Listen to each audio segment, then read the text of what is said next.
हाँ जी बातें नहीं है। अजमेर का चौहान साम्राज्य, एक तो आपको क्या है तरफ से याद होगी ना, जैसे आपको मेवाड़ में याद थे, वैसे ही अगर यहाँ भी याद होंगे तो आपको और सहूलियत हो जाएगी कि कौन कौन से शासक यहाँ पर रहे हैं। फिर एक सीरीज भी याद रखिए, तो आपको पता है वासुदेव ने क्या करवाया था, सांबर झील बनवाई। हाँ, वासुदेव को चौहान वंश का संस्थापक कहते हैं। इसने राजधानी बनाई, नई चंद्रगुप्त को राजधानी बनाई, जिसे वर्तमान में दाऊद के नाम से जाना जाता है। इस तरीके से अबुआ फर्स्ट के एक दो प्रश्न को याद रखिए कि क्या हर्षनाथ मंदिर का निर्माण करवाया, वीर की उपाधि में, और प्रतिहारों से स्वतंत्रता, हाँ, अपने आप को प्रतिहारों से स्वतंत्र कराने वाला चौहान वंश का पहला शासक कौन था? क्यों? क्योंकि चौहान पहले प्रतिहारों के सामंत थे। क्या थे? चंद्रराज। चंद्रराज की पत्नी भी बड़ी अच्छी थी, आत्मप्रभा, जो उसका झील में प्रतिदिन दीपक जलाती थी, आत्मप्रभा। उसके बाद में सिंहराज का कोई खास नहीं है, विग्रहराज फर्स्ट, दुर्लभराज, गोविंदराज और पृथ्वीराज फर्स्ट। पृथ्वीराज फर्स्ट भी कोई खास शासक नहीं था, लेकिन इसका जो पुत्र है अजयराज, इसने अपनी शक्ति को बढ़ाया, और शक्ति को बढ़ाते बढ़ाते ये सांबर से कहां पर चले जाते हैं? अजमेर चले जाते हैं। और अजमेर में जाकर 1113, कब? 1113 में किसकी स्थापना करते हैं? अजमेर की स्थापना करते हैं। किस नाम से करते हैं? अजयमेरु। किस नाम से करते हैं? अजयमेरु। यहाँ पर एक पहाड़ी थी जिसका नाम क्या था? पीठली की पहाड़ी। कौन सी पहाड़ी? पीठली की पहाड़ी पर सुरक्षा की दृष्टि से इन्होंने किला बना दिया, इसलिए इसको क्या कहते हैं? गढ़ पीठली। बाद में आपको पता है इस किले में पृथ्वीराज सिसोदिया, कौन था? पृथ्वीराज सिसोदिया। पृथ्वीराज सिसोदिया को किस नाम से भी जाना जाता है? ये पृथ्वीराज सिसोदिया की पत्नी थी, जिनका नाम क्या था? ताराबाई। तो पृथ्वीराज सिसोदिया से ताराबाई ने पूछा कि तूने मेरे लिए किया ही क्या है? पृथ्वीराज सिसोदिया को गुस्सा आ गया कि मैं इतना सारा करता हूँ, दिन भर सुबह से शाम तक काम करता हूँ, फिर भी ये कहती है कि कुछ नहीं किया। इसने क्या किया कि गढ़पीठली का जो किला था ये पुराना हो गया। क्या हो गया? पुराना। इस किले की करवा दी क्या? पेंटिंग करवा दी। मरम्मत करवाकर पृथ्वीराज सिसोदिया ने अपनी रानी ताराबाई के नाम से, किस नाम से? ताराबाई के नाम से इस किले का नाम क्या रखा? क्या नाम रखा? जैसा कि आपको पता है कि तारागढ़ में जब तारा रहे थी गढ़पीठली पहाड़ी पर, इनका क्या गिर गया? घुंघरू। और घुंघरू खुलकर गिर तो गया, लेकिन आज तक नहीं मिला। इसलिए इस जिस घाटी में ये घुंघरू जाकर गिरा, उस घाटी का नाम पड़ गया घुंघरू घाटी। इस घुंघरू घाटी में वर्तमान में राजस्थान लोक सेवा आयोग का क्या है? मुख्यालय है, कार्यालय है। आरपीएससी का मुख्यालय घुंघरू घाटी। कहां पर पड़ती है ये? अजमेर में पड़ती है। कहां पर पड़ती है? अजमेर में। आरपीएससी का उल्लेख भारतीय संविधान के अनुच्छेद नंबर 315 से 333 तक है। 315 से 300। और भारतीय संविधान के भाग नंबर कितने में है?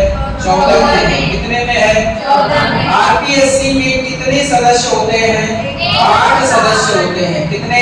8। लेकिन ये कैसे होते हैं? 1 + 7। 1 कौन होता है? अध्यक्ष। 7 क्या होते हैं? सदस्य। आरपीएससी का पहला अध्यक्ष कौन था? प्रथम अध्यक्ष था एस के घोष, शैलेंद्र कुमार घोष। आपको पता है कालीन का सभ्यता का आपने खोज करता पढ़ा था, किस नाम से पढ़ा था? प्रोफेसर अमलानंद घोष। किस नाम से? अमलानंद घोष। नेक्स्ट आपको याद रखना है कि इसका सर्वाधिक कार्यकाल वाला अध्यक्ष कौन था? सर्वाधिक कार्यकाल वाला अध्यक्ष था कौन? S D Tiwari. S D Tiwari. ये बात समझ में आ गई क्या? आरपीएससी बड़े चर्चा का विषय रहती है। फर्स्ट ग्रेड, सेकंड ग्रेड और आरएस जैसी राजस्थान की एग्जाम की परीक्षाएं करवाने का कार्य कौन करती है? आरपीएससी। ध्यान रहे आरपीएससी 4200 यानी 4200 ग्रेड से ऊपर की जितनी नौकरियां हैं उनकी भर्ती ही कौन करवाती है? आरपीएससी करवाती है। इसके नीचे की कौन करवाएगा? अधीनस्थ सेवा चयन बोर्ड। आपको पता है राजस्थान में अधीनस्थ सेवा चयन बोर्ड को आप किस नाम से जानते हैं और इसका अध्यक्ष कौन है? पता है किसी को? अधीनस्थ सेवा चयन बोर्ड का राजस्थान में अध्यक्ष कौन है? हरि नारायण शर्मा। क्या नाम है? हरि नारायण शर्मा। नेक्स्ट देखें, ये जो तारागढ़ है इस जैसा एक तारागढ़ और भी है। तारागढ़ और भी है और ये तारागढ़ कहां पर है? बूंदी। ये जो बूंदी वाला तारागढ़ है, आपने राणा लाखा का नाम सुना है क्या? राणा लाखा का नाम सुना है? आपको पता है, मैंने बताया था राणा लाखा ने किया कुछ भी नहीं अपनी जिंदगी में, कुछ नहीं किया, फिर भी उसका शासनकाल मेवाड़ के इतिहास में स्वर्ण काल कहलाता है, क्योंकि इनके काल में जावर में चांदी की खान खोजी गई और इनके ही शासनकाल में चिड़ीमार बिच्छू नामक बंजारे ने पिछोला झील का निर्माण करवाया। एक बार क्या होता है कि ये जो राणा लाखा है, वो राणा लाखा अपने दिमाग में सोचता है कि मैं तारागढ़ का जो किला है बूंदी वाला उसको जीत लूं। उसने अभियान किया तारागढ़ बूंदी के लिए, एक बार, दो बार, तीन बार, चार बार लगातार अभियान किए, लेकिन एक भी अभियान उसका सफल नहीं रहा। तो उससे किसी ने कह दी कि तेरे बस की बात, तो तू बदर बैठ। क्यों? क्योंकि बुढ़ापा में तो अनगाय करी, तो उससे जब एक कमेंट कह दिया, कमेंट कौन कह सकता है? साला कौन था इसका? अरे साला कौन था? पहले तो साले ने कमेंट किया था इसके ऊपर। जब कमेंट किया तो इसने सोचा कि जीतना ही है मेरा बूंदी का किला तो तारागढ़। तो इसने क्या किया? नहीं पार पड़ी तो इसने एक डुप्लीकेट किला बनाया, मिट्टी का किला बनाया और उसी को तोड़ फोड़ करके आत्मसंतुष्टि की कि मैंने बूंदी के तारागढ़ किले को क्या कर लिया? जीत लिया। बात समझ में आई? सपनों ही सपनों में ख्वाब बना बैठा कि कोई चाहिए और वो मिली नहीं मिली तो फिर आगे देखें। तो बूंदी में भी तारागढ़ है और तारागढ़ कहां भी है? अजमेर में भी। तारागढ़ के इस किले को आप किस नाम से जानते हैं? गढ़वेठी के नाम से भी जानते हैं।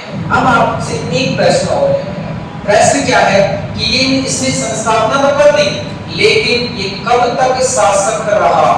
ये शासक रहा था 1133 तक। एक अच्छा काम किया अजय राज ने। अच्छा काम क्या किया कि अजय राज जब क्या हो जाता है, बूढ़ा होता है, उससे पहले ही अपने पुत्र का नाम क्या था? अर्णोराज। पुत्र का नाम था अर्णोराज। अर्णोराज को राजगद्दी संभाल देता है, यानी अपने जीते जी अर्णोराज को राजगद्दी सौंपकर स्वयं चला जाता है। जाएगा कहां? बोलो जाएगा कहां? पुष्कर में। कहां जाएगा? पुष्कर में। और पुष्कर में जाकर ये क्या करता है? तपस्या करता है। पुष्कर में जाकर तपस्या करने लग गया कौन? अजय राज। चौहान वंश का निर्माणकारी काल कहलाता है अजय राज का काल। किसका काल? अजय राज का काल। 1113 में इन्होंने अजमेर नगर की स्थापना की है। कौन से